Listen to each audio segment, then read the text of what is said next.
우리가 허락하지도 않았는데도 날라와요. 그것은 모든 그 경계들마다 이런 이 구글 이치 그게 탐색이 되어지고 그래서 거기에 따라서 문자가 제공이 되고 있는 것입니다. 뿐만 아니라 페이스북이나 또 MS에 인터넷 검색을 하다 보면 내가 어떤 물건 하나를 구입을 했단 말이죠. 근데 그 다음에는 그 물건과 똑같은 게 그게 계속 밑에 떠요. 아니 내가 그 다음에 원하지도 않았는데 그런 것이 뜨고 있는 것이에요. 그것은 이미 인공지능이 내 취향을 알고서 내가 어떤 것을 검색할 것을 알고서 미리 그렇게 만들어 놓는 것입니다. 그래서 그런 말 있잖아요. 내가 내 자신의 취미를 아는 것보다 인공지능이 나를 더 잘 알고 있다. 그런 말을 해요. 이게 구글 사이트에서 나를 살펴보면 내가 어떤 성향의 사람이고 내가 어떤 시간에 어떤 사이트에 들어가는 걸 다 알고 있다는 것입니다.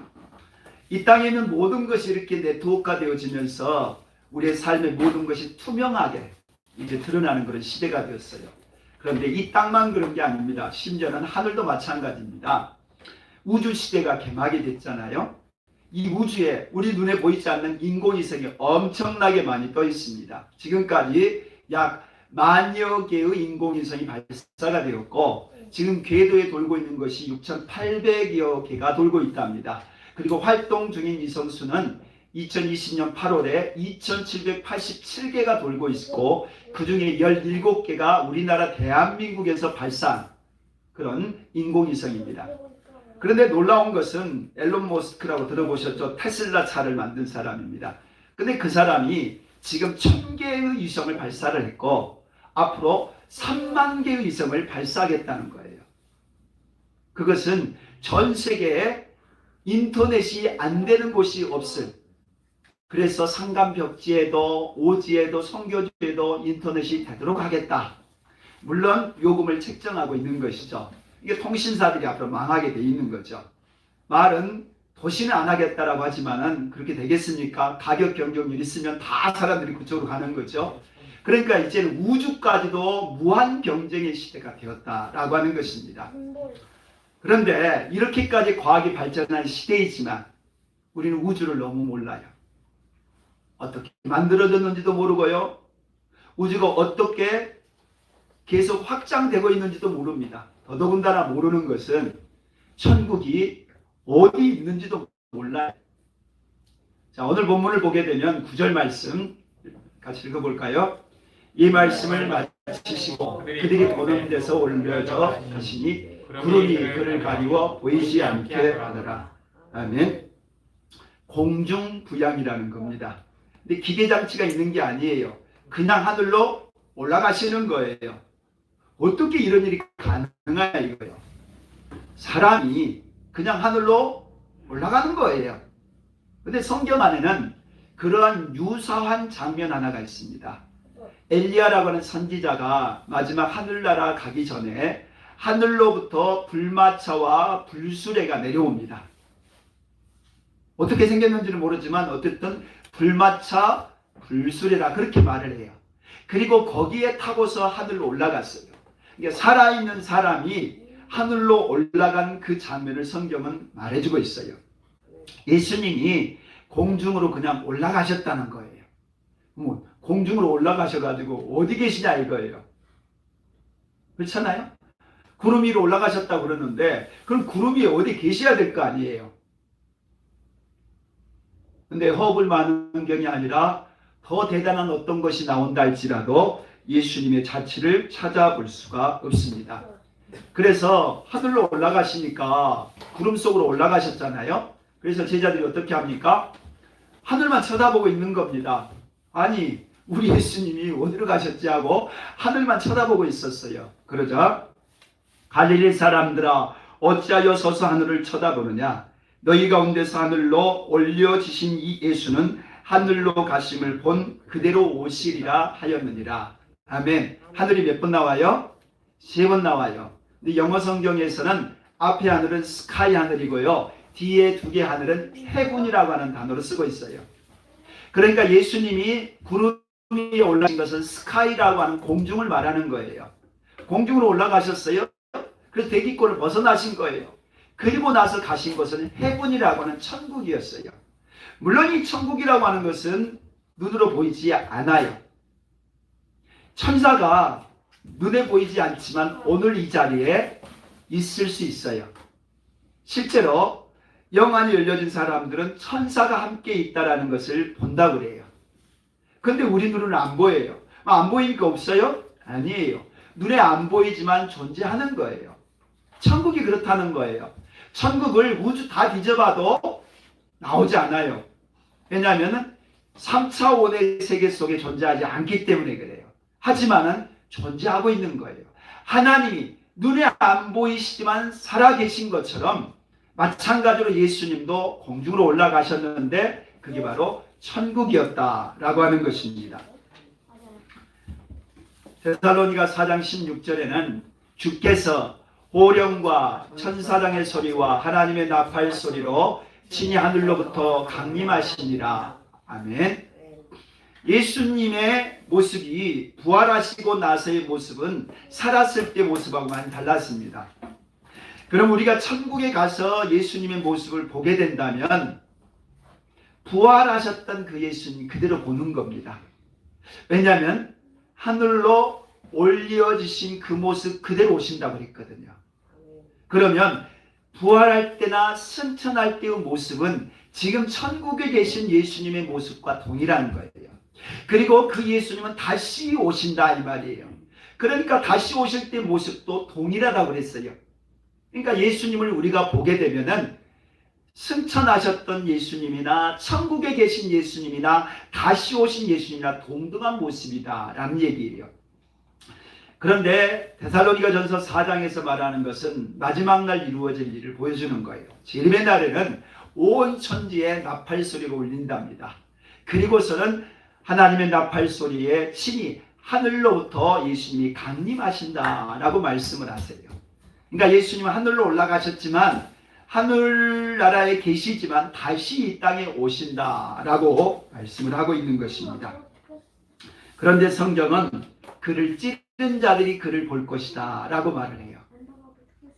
예수님을 찌른 자는 2000년 전에 로마 군병들이잖아요. 근데 어떻게 2000년 전에 그 사람들이 예수님이 다시 오실 때 예수님을 본다라고 말을 하고 있을까요? 그것은 산자와 죽은 자가 예수님을 보게 될 것이고 심판대 앞에 서게 될 것이고 예수님이 그 모든 자의 심판주로 오신다라고 하는 그런 뜻이에요. 예수님은 부활하시고 40일 동안 제자들과 함께 계시다가 하늘로 올라가셨어요. 두 번째, 그 예수님은 제자들에게 하나님 나라를 전하라고 하십니다. 누가복음 4장 43절 예수께서 이르시되 내가 다른 동네에서도 하나님의 나라의 복음을 전하여야 하리니 나는 이를 위하여 보내심을 받았노라. 아멘.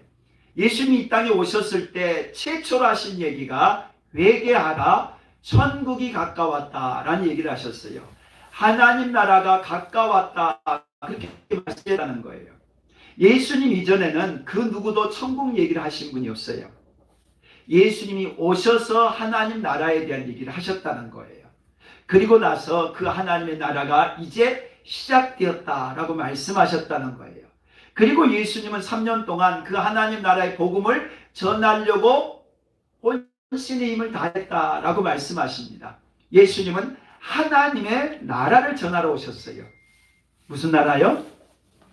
하나님의 나라. 이상하잖아요? 아니 예수님이면 예수님의 나라를 전하든 그리스도의 나라를 전해야 될 것인데 무슨 나라요? 하나님의 나라예요. 예수님은 그 하나님의 나라를 전하러 오셨다라고 말씀을 해요. 그리고 오늘 사도행전 1장 3절 같이 읽어보겠습니다. 그가 고난을 받으신 후에 또한 그들에게 확실한 많은 증거로 신이 살아계심을 나타내사 40일 동안 그들에게 보이시며 하나님 나라의 일을 말씀하십니다. 아멘. 시작할 때 하나님 나라 말씀하셨고 사역의 모든 것들이 하나님 나라에 있었다고 그랬잖아요. 그리고 돌아가셨어요. 그걸 3일 만에 부활하셨습니다. 그리고 부활하신 후에 많은 증거를 보여주셨대요. 부활하신 예수님은 항상 살아있을 때처럼 계신 것이 아니었어요. 공생애처럼 밥 먹고 잠자고 모든 전도 여행하고 이렇게 계시지 않았다는 겁니다. 계시다가 사라지시고 사라졌다가 나타나는 것들을 반복을 하신 거예요. 그래서 제자들에게 뭘 가르쳐 주신 거예요? 내가 살아있다라는 걸 가르쳐 준 거예요. 그래서 확실한 증거로 살아계신 것을 보여주신 거예요. 할렐루야. 아멘. 할렐루야. 아멘. 살아계신 예수님을 믿으시기 바래요. 오늘도 우리 가운데 살아계신 주님을 믿으시라는 거예요. 아멘. 예수님이 부활하시고 나서 제자들에게 하신 것은 뭐냐? 내가 살아있다. 내가 너희들 곁에 함께 있다. 내가 너희들을 알고 있고 너희들을 지키고 있고 너희와 동행한다라는 걸 보여주신 거예요. 그러면서 한 얘기가 뭐라고요? 하나님 나라의 일을 말씀하셨답니다. 부활하시고 나서도 예수님이 하신 일이 하나님 나라의 일이었어요. 그래서 제자들이 어떻게 합니까? 사도행전 20장을 보면 사도 바울이 한 얘기입니다. 보라 내가 여러분 중에 왕래하며 하나님 나라를 전파하였으나 이제는 여러분이 다 내 얼굴을 다시 보지 못할 줄을 아노라. 아멘. 한평생 예수님을 전했던 사도 바울이 자기가 뭘 전했다고요? 하나님 나라의 복음을 전했다는 거예요. 아니 사도 바울은 예수님을 전하고 다녔는데 그 예수님 전했던 걸 하나님 나라의 복음이다 그렇게 말을 한다는 거예요. 그래서 이 사도 바울은 이제 예루살렘에 올라가는데 예루살렘에 올라가면 잡히게 될 것이고 잡히면 로마로 압송되어서 자기가 거기서 죽을 수밖에 없다는 얘기를 하고 있는 겁니다. 그동안 3차에 걸쳐서 전도여행을 했고 그 전도여행을 했을 때 전했던 것이 예수님이었어요. 근데 그 예수님을 뭐라고 표현하냐면 하나님 나라다 그렇게 말을 해요. 하나님의 나라인데 하나님이 통치하시는 나라고 하나님이 왕 되신 나라고 하나님의 백성들이 세워진 나라인데 전한 것은 누구를 전했어요? 예수님을 전했어요. 그러니까 하나님의 나라와 예수 그리스도와는 밀접하게 관계가 있다 이 말이죠. 하나님 나라에 들어가려면 예수님을 믿어야 들어가고 예수님이 함께 하신 그곳이 하나님의 나라다라는 뜻이에요. 아니 하나님 나라는 천국에 죽어서 가는 하늘에 계셔야 될 것 같은데 그 하늘에 계셨던 하나님의 나라가 예수님을 통해서 이 땅에 왔다라는 거예요. 아멘. 그래서 오늘 이 자리가 하나님 나라가 된 것이에요. 예수님을 믿는 우리들 안에 하나님의 나라가 이루어졌다라는 것이죠. 그리고서 이제 계시록 마지막은 이렇게 말을 합니다.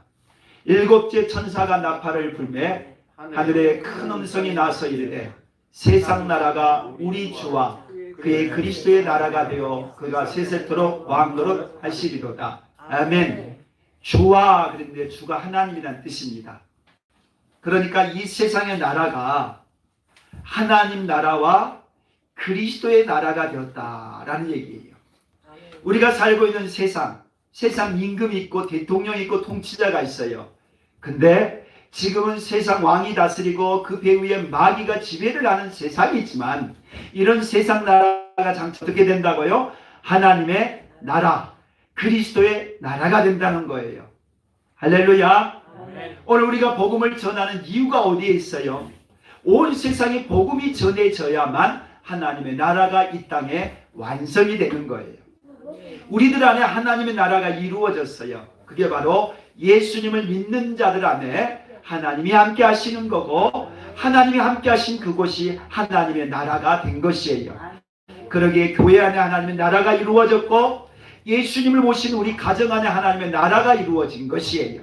그리고 이 땅에 이 민족 안에 하나님 나라가 이루어지기를 위해서 우리가 복음을 전하는 거고 기도하는 것이에요. 그래서 그 하나님 나라가 전하는 일에 나라라고 하는 것은 통치하는 자가 있고 통치하는 자가 있기 때문에 서로 권력 싸움을 하는 거죠. 이번에 우리가 서울시장 그리고 부산시장 투표를 했잖아요. 치열하잖아요. 여든 야든 이기려고 치열하죠. 왜냐하면 나라라고 하는 것은 권세가 있고 권세는 통치가 있고 통치는 힘이 있어요. 그러니까 그 힘을 차지하려고, 그걸 차지하면은 정책을 바꿀 수 있고 많은 사람들을, 내가 원하는 사람을 쓸 수 있거든요. 그러니까 나라가 바뀌어지면, 정권이 바뀌어지면 엄청나게 많은 사람들이 그 정권 밑에서 혜택을 볼 수가 있어요. 그러니까 나라를 바꾸려고 하고 시장과 또 이 도지사를 바꾸려고 하는 거예요. 그런데 마지막 날은 어떻게 된다고요? 이 세상의 모든 나라가 그리스도의 나라가 되고 하나님 나라가 된대요. 할렐루야. 아멘. 우리가 예수의 복음을 전하는 것이나, 오늘 우리 찬양 인도자가 그 얘기를 했잖아요. 말로만, 노래로만 예수가 아니라 그 길을 걷는 자, 그 삶을 사는 자, 예수님의 복음을 살아가는 자들에 의해서 이 땅이 하나님 나라가 되어지고 하나님의 뜻이 이루어진다라는 얘기입니다. 아멘. 지난 금요일이었습니다. NC 포럼이라고 하는 이 포럼에 참여를 하게 되었습니다.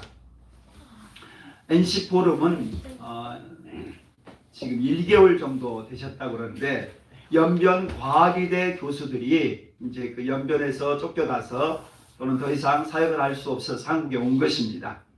그래서 평촌에 있는 세중앙교회가 사역비를 대주면서 통일을 위해서 준비하라 라고 해서 오신 분들이에요. 교수들이죠. 근데 이분들이 중국에서 많은 건축 디자인과 또 이 국토 개발에 대한, 또 디자인에 대한 여러 가지 일들을 하셨더라고요. 근데 이분들을 교회에서 그렇게 수천만 원씩 대주면서 마음껏 통일을 위해서 사역하라고 보내주신 거예요. 작년에 제가 KPI라고 평화연구원의 사람들하고 교제를 한 적이 있었어요. 거기는 약 99명의 싱크탱크인데 한국의 평화 통일을 위해서 연구하는 학자들이에요.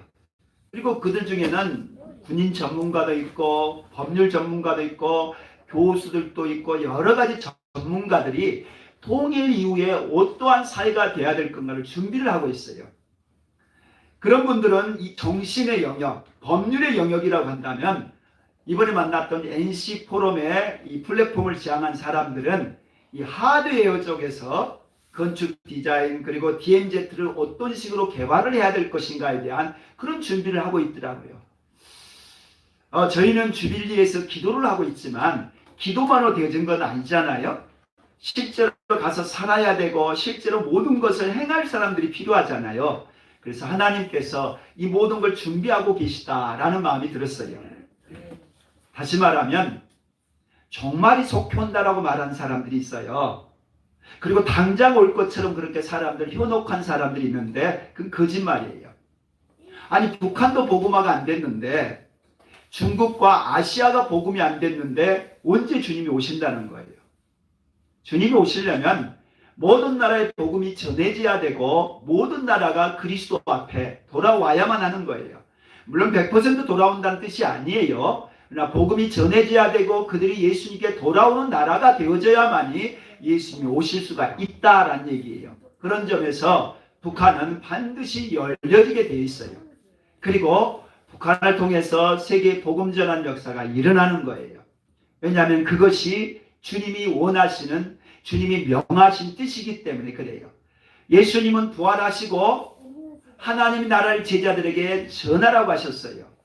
그래서 제자들은 하나님 나라를 전하셨고 그게 오늘 우리나라까지 하나님 나라가 전해진 것이에요. 여전히 우리를 통해서 이 나라가 전해지기를 바라시는 거예요. 세 번째는 이 하나님 나라를 전하는 일은 우리 힘으로 불가능해요. 그래서 우리들에게 하나님이 함께해 주신 성령을 보내주신 거예요. 사도행전 1장 6절 같이 읽어보겠습니다. 그들이 모였을 때 예수께 여쭈어 이르되 주께서 이 나라를 회복하시니 이때이니까 하니. 아멘. 예수님이 이제 마지막 제자들과 작별 인사를 하는 순간이잖아요. 이제 빠이빠이 하고 하늘로 지금 공중부양해서 올라가신 순간이죠. 근데 생뚱맞게 이스라엘 나라 회복에 대해서 제자들이 물어보는 거예요. 아니 주님이 지금 폼 보니까 우리를 떠날 것 같은데 다시는 우리와 계시지 않을 것 같은데, 아니 그러면 우리 이스라엘 나라의 회복은 어떻게 됩니까? 라는 질문을 한 거예요. 그러자 많은 사람들이 이스라엘 나라 회복을 질문했던 제자들의 질문이 잘못됐다는 식으로 해석을 합니다. 그런데 오늘 본문을 자세히 보면 알지만 예수님이 제자들의 질문에 대해서 잘못되었다고 말하지 않아요. 그때가 지금이 아니다라고 말씀을 하신 것이지 이스라엘 나라의 회복에 대해서 부정하시지 않았다는 거예요. 다시 말하면 하나님 나라가 이 땅에 이루어지기 전에, 예수님이 재림하시기 이전에 이스라엘 나라의 회복이 반드시 있다 이 말이에요. 이스라엘 나라의 회복을 주님은 지금은 그걸 거론할 때가 아니다. 지금은 성령 받아 복음 전할 때지 이스라엘 나라 회복할 때가 아니다라고 말씀하신 것이지 이스라엘 나라에 대해서 무관하다고 말씀하신 적이 없다는 거예요.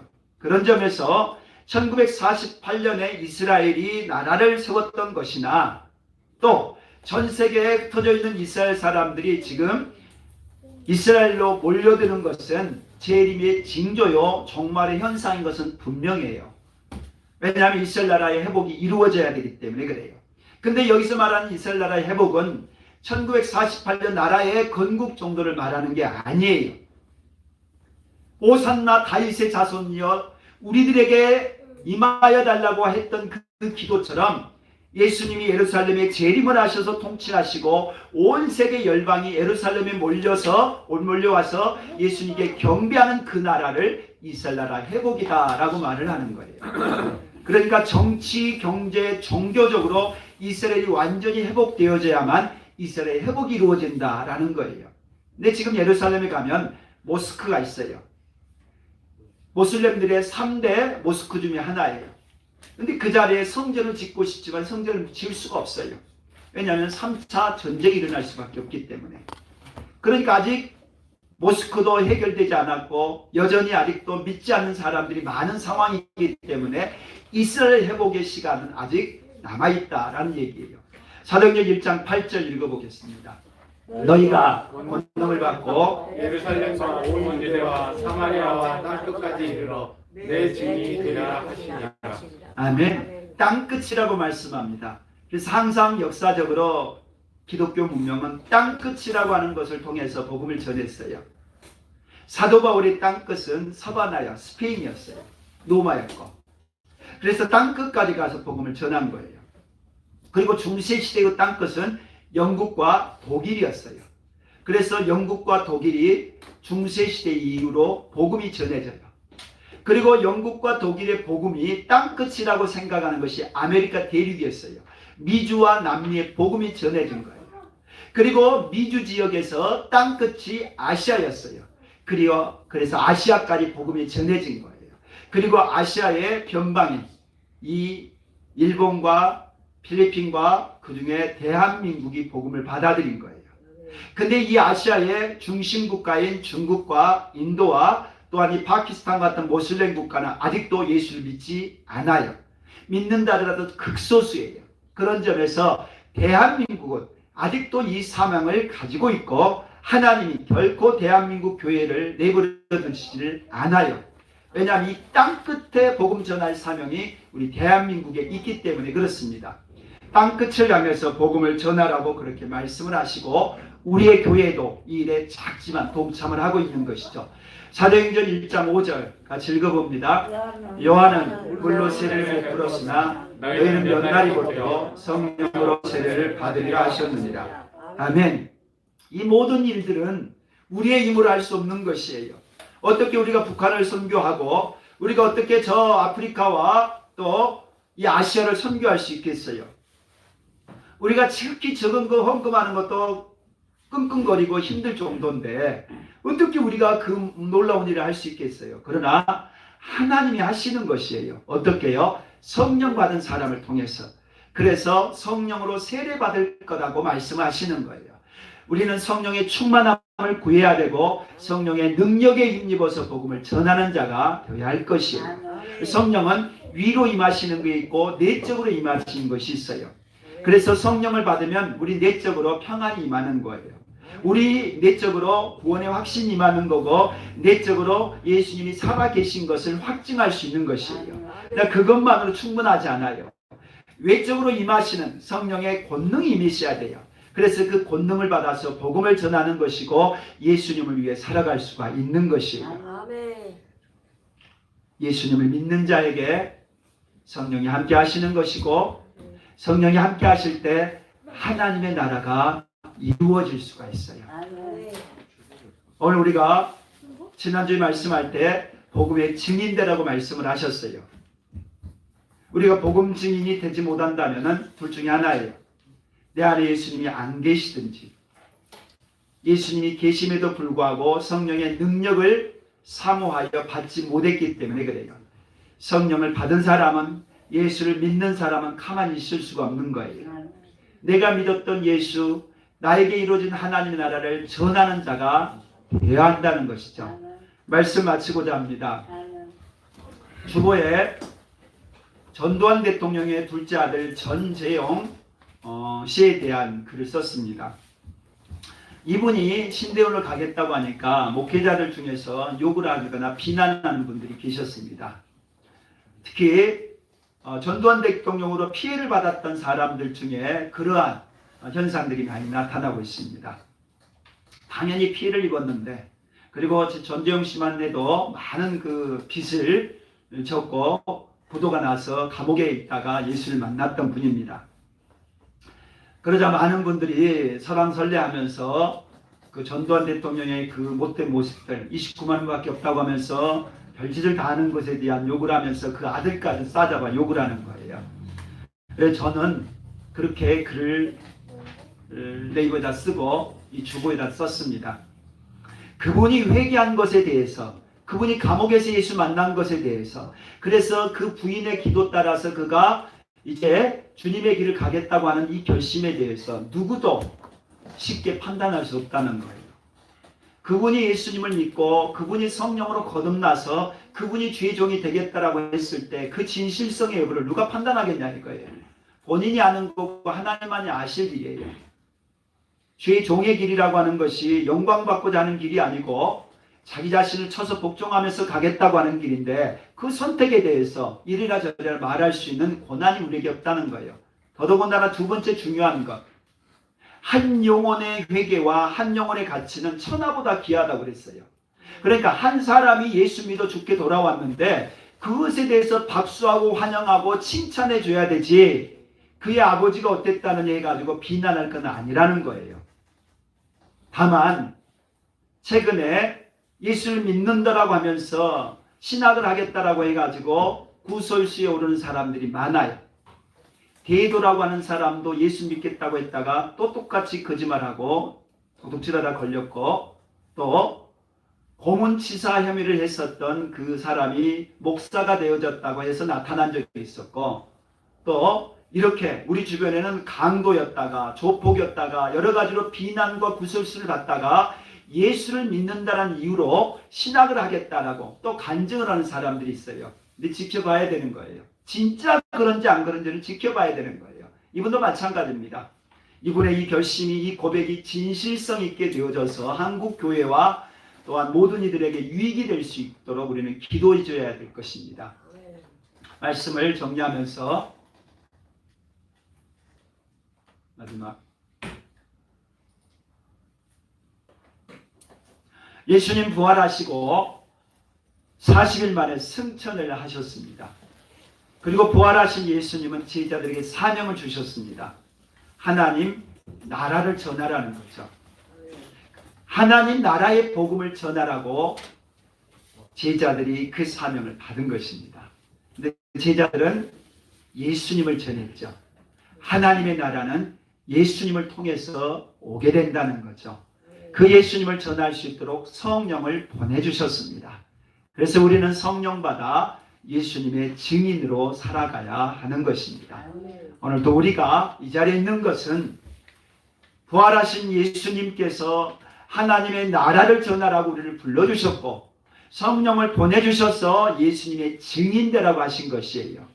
나만 예수님 믿으면 가짜예요.